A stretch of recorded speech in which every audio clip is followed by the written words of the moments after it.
Hello everyone, welcome to my channel. In this, I will be just covering some of the important concepts which were previously repeated in the previous question papers and would help you just go through and quickly revise with the subject before your exams. So today I will be covering with the subjects with one of the subject of computer science and engineering students, that is operating systems. So as this subject is a bit of theoretical and a bit of problems, so I will be just covering some of the concepts that were repeated and the problems also. So the subject code here, which I am going to start with, BCS303 for 22 scheme. This subject is there for computer science engineering students, AML students, and also for electronics and communication students also, if they are opting it. So let's start with our subject, operating system. We will be going with the module wise. So in each module, which are the concepts that were repeated and more important, and how much to write for that particular question, for that particular marks. So we all know that in the previous question papers, the definition of operating system was asked. So it's very much to know the definition of operating system because it's nearly carrying 1 or 2 marks. So let's start with the module 1, that is definition of operating system.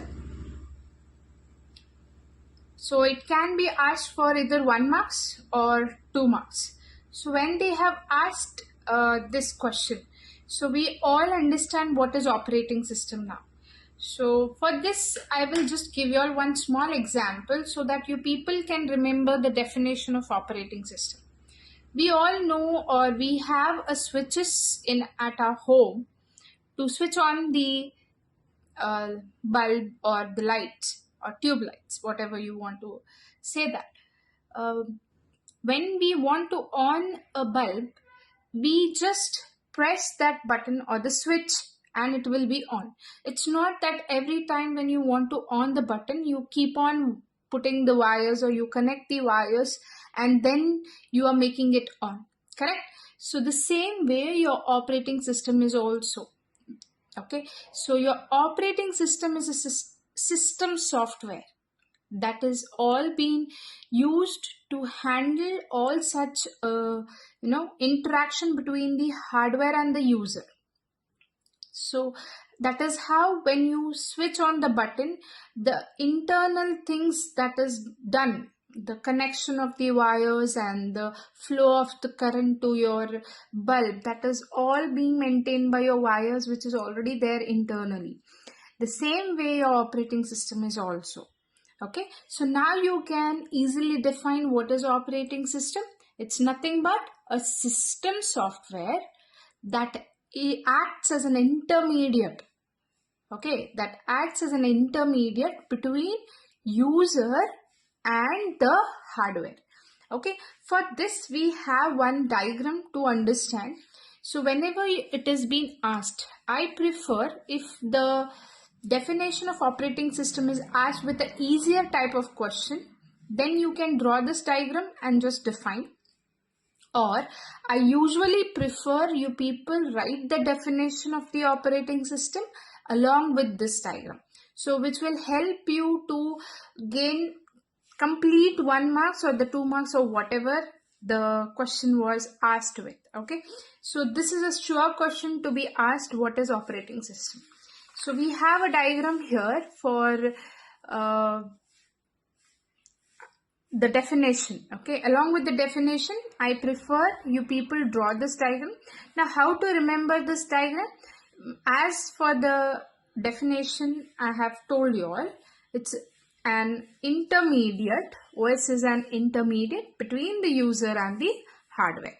So what are the users or who are the users? You already know, it's you and me, none other than them. We are all just the user who are trying to access or who are trying to use some of the applications. Now, whenever you click on any applications like WordPad or the browser or the Excel, you just double click on the icon or you double click on the software, application software that is visible on the desktop, correct? So when you click that, internally an open command is being called to your hardware to interact, so that you already know that whenever any program have to be executed, it should be loaded into the main memory.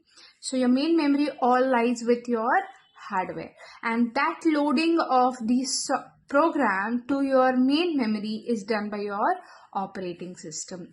So if operating system wasn't there, then it is very difficult for us to interact with hardware.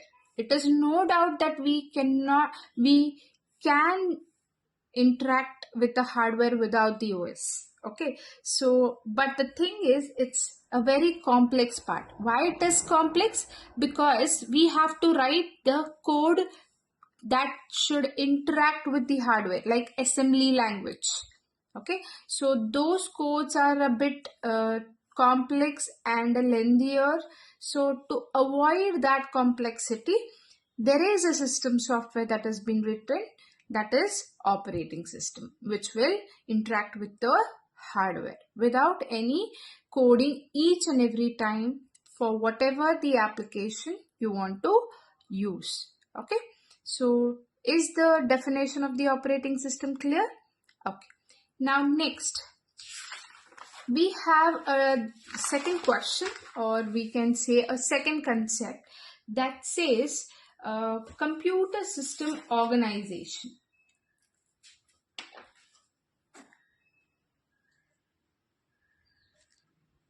Okay, so along with the definition of operating system, we have a chance of other question that can be asked is explain or elaborate the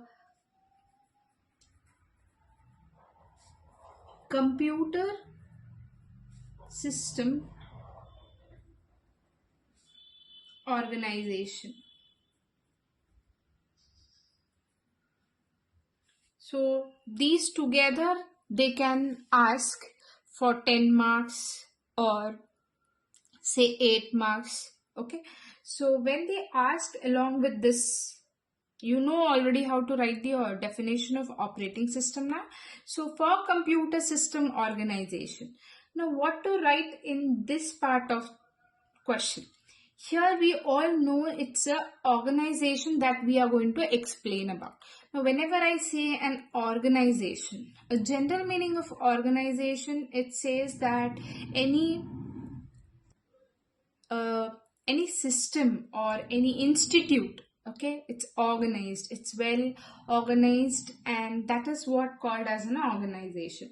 Now here when we call as a computer system organization, here you can simply define first what is computer system organization, and then give one diagram, and then give few points. Okay, say something about 6 to 7 points, and your complete 10 marks will be covered.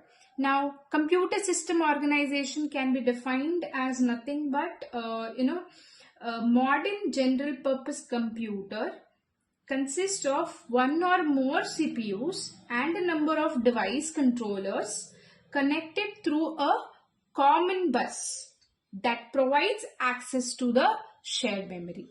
Now I know this is a quite not so better in understanding, but I will just simplify this. It says that we all have a system. Okay, we all have a laptops or a PC. Okay, now we have a general purpose processors, correct? Now when I say general purpose processors, now processors are usually defined, or it can be divided into two different parts, I mean two different types. Okay, it can be a special purpose processors and general purpose processors. We all know that special purpose processors are used in like kind of a microcontrollers or microprocessors, like which are used in your keyboards, your mouse, your washing machines. So those are all special purpose processors. Okay, for some specific task it will be programmed. But whereas your general purpose processors are like your CPUs that we use, your pentacore, your octa-core, your dual core, what you call or you have with your laptop when you buy the specifications. You have seen those specifications, correct? So now we can define the system organization as that system can consist one or more CPUs, and only with the CPU the system cannot be completed. We cannot run or any applications, correct? So along with this we are connecting some of the device controllers. Okay, and those controllers are nothing but like your mouse, your printer, your keyboard, or your disk. Okay, all these are some of the device controllers that are connected, and these all together are connected how? Through a common bus.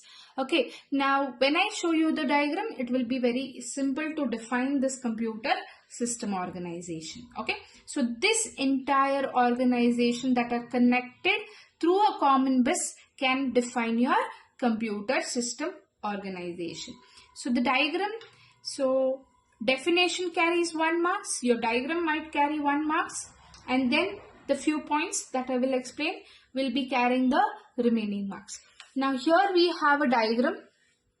Okay, I hope it's visible.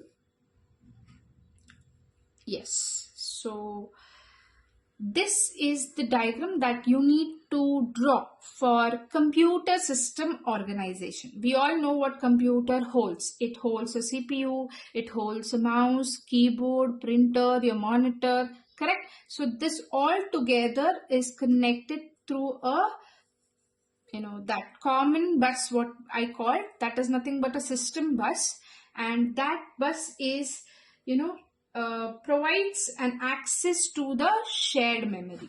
Now why we are using or why we are calling this memory as a shared? Because we are dividing the memory to make all these run in a concurrent way. So this can be your second point. Now when I say a second point, you should first define what is computer system organization, draw this diagram, and then tell what is CPU.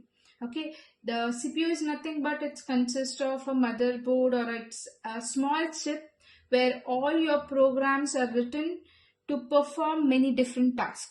I hope you all know what is the definition of CPU. Then you can say about the disk controller. Define all these, okay? So you have a hardware that is connected to some of the USB ports, and those ports are controlled by your USB controller. So that makes your third point.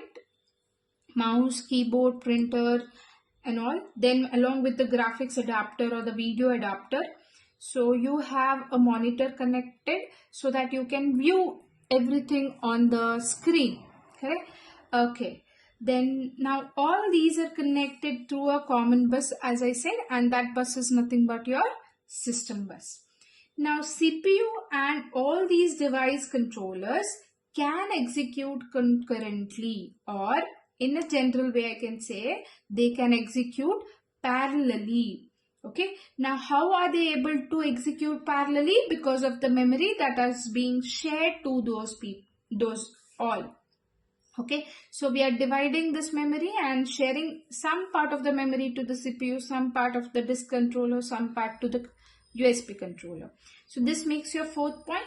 And in the fifth point, you should just write, say that we all know that whenever any program that needs to be executed, it should be loaded into your main memory. So that is the reason we are sharing the memory and we are loading whatever the program we want to execute into the main memory, and then it is being executed. So that's the reason they execute concurrently. This can be your fifth point. Now coming to your some of the last points, you can explain it. Okay, say about, you know that as I said, it's a shared memory. Okay, so you should write to ensure that orderly access to the shared memory. This memory will be using a memory controller where it will be controlling the memory. That means which part of the memory is given to disk controller, which part is given to USB controller, which part is being given to graphics adapter. That all is being managed by your memory controller, and it provides whose function is, and that is what it helps to synchronize the access to the memory. For that reason, all these programs can execute concurrently. So you can wind up with these points for your computer system organization. Yes, so the other questions I will be covering up in the next module, the next videos. Kindly share and subscribe. Thank you.